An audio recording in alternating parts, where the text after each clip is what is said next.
परमेश्वर की महिमा हो सभी मसीह भाई बहनों को जय मसीह की। आज का दिन यहोवा ने बनाया है, हम उसमें आनंदित हो।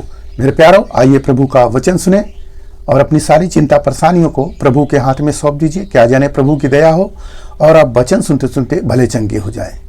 तो मैं वचन शुरू करने से पहले आपसे विनती करता हूं, जो लोग नए हैं कृपया इस चैनल को सब्सक्राइब कर दे। तो यहाँ पर मैं वचन लाया हूँ पहला कुरिन्थियों अध्याय 10 वचन 19। फिर मैं क्या कहता हूँ, क्या यह कि मूर्ति पर चढ़ाया गया बलिदान कुछ है या मूर्ति कुछ है? नहीं, वरन यह कि अन्य जाति जो बलिदान करते हैं वे परमेश्वर के लिए नहीं परंतु दुष्ट आत्माओं के लिए बलिदान करते हैं, और मैं नहीं चाहता कि तुम दुष्ट आत्माओं के सहभागी हो। आमीन, हालेलुया, परमेश्वर की स्तुति हो। यहाँ पर मूर्ति के बारे में पौलुस बता रहे हैं कुरिन्थियों के कलीसिया के लोगों को। यहाँ पर कि मूर्ति का जो चढ़ाया हुआ प्रसाद होता है उसके बारे में बता रहे हैं और कह रहे हैं कि मूर्ति क्या है या प्रसाद क्या है। कुछ नहीं है। जो अन्य जाति लोग चढ़ाते हैं मूर्ति पर, वह मूर्ति को नहीं बल्कि एक दुष्ट आत्मा को चढ़ाते हैं। और बता रहे हैं कि यहाँ पर कि जो प्रभु के लोग हैं वह उसके सहभागी नहीं हो सकते। अगर हो रहे हैं तो वह दुष्ट आत्मा की ओर से है।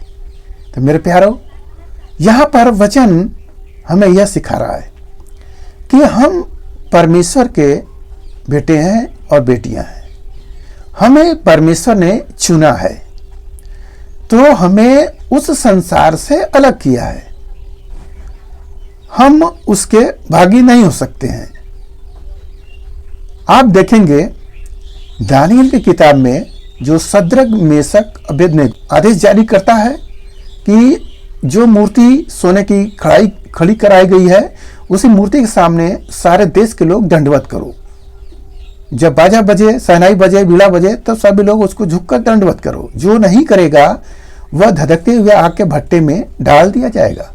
वहां पर 3 जन हैं प्रभु के लोग। दुनिया के लोगों ने तो झुक कर दंडवत किया, परंतु 3 लोग हैं प्रभु के, ये लोग नहीं करते हैं। राजा बहुत क्रोधित होता है। लोग बताते हैं कि आपके जो महल में काम करने वाले लोग हैं वो लोग आपकी मूर्ति को दंडवत नहीं किए। राजा पूछता है तो ये लोग कहते हैं कि हे राजा नबूकदनेस्सर, मुझे तुझसे कुछ बताने का प्रयोजन नहीं है, मैं कुछ नहीं बताऊंगा। जो जिसकी हम उपासना करते हैं हम उसी की उपासना करेंगे, तुम्हारी मूर्ति के दंडवत नहीं करेंगे। तो राजा का क्रोध बढ़ जाता है। राजा कहता है इसको ले जाओ आग के भट्टे में डालो। जब डालता है तब वहां 3 डाले गए थे, चौथा आ जाता है। राजा देखकर अचंभित होता है कि ये कैसे हो गया, ये 3 डाला गया था, चौथा कौन आ गया? ये तो परमेश्वर के पुत्र जैसे सदृश जैसा लगता है। राजा बहुत कांपने लगता है, डरने लगता है और आदेश देता है कि उसको बाहर निकालो। तब वो लोग बाहर निकालते हैं तो उनके जितने भी राजा के मंत्री, खजांची, सभी लोग, गवर्नर लोग जुट कर देखते हैं।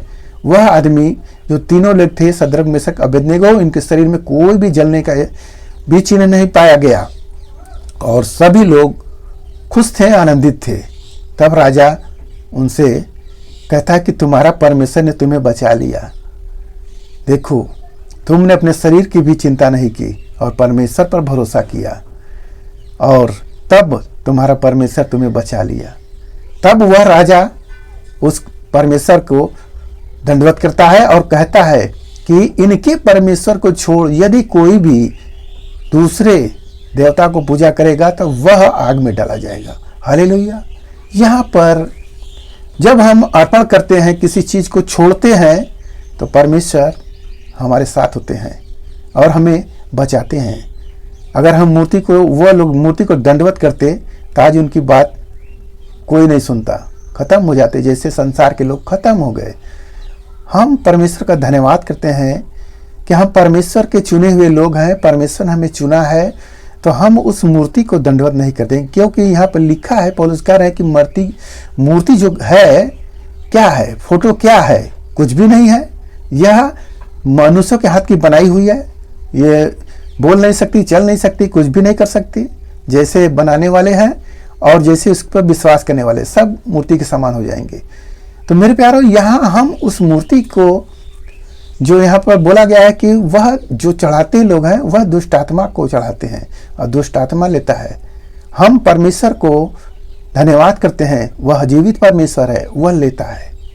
यदि हम गलत कर रहे हैं तो यहाँ पर लिखा है, वचन पढ़ते हैं, यहाँ पर लिखा है कि तुम प्रभु के कटोरे और दुष्ट आत्माओं के कटोरों दोनों में से नहीं पी सकते। तुम प्रभु की मेज और दुष्ट आत्माओं की मेज दोनों को साझी नहीं हो सकते हो।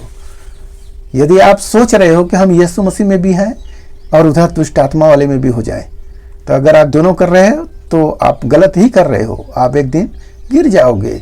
तो मेरे प्यारो, हम आज के इस वचन से सीखते हैं कि हमें बुद्ध का, पुतले का, फोटो का हमें पूजा नहीं करना है।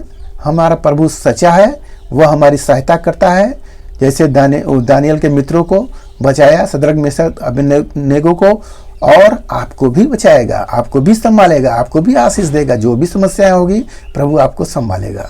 तो इस वचन से आपको जो कुछ भी मिला है उस पर ध्यान करिएगा, प्रभु आपके साथ है। आइए हम आपके लिए प्रार्थना करते हैं। मान परमेश्वर, हम आपका धन्यवाद करते हैं इस मसीह आज के दिन में प्रभु जो ये वचन मिला, जितने सुने प्रभु उन्हें आशीष मिले, उनके घर परिवार में सुख शांति बनी रहे पिता।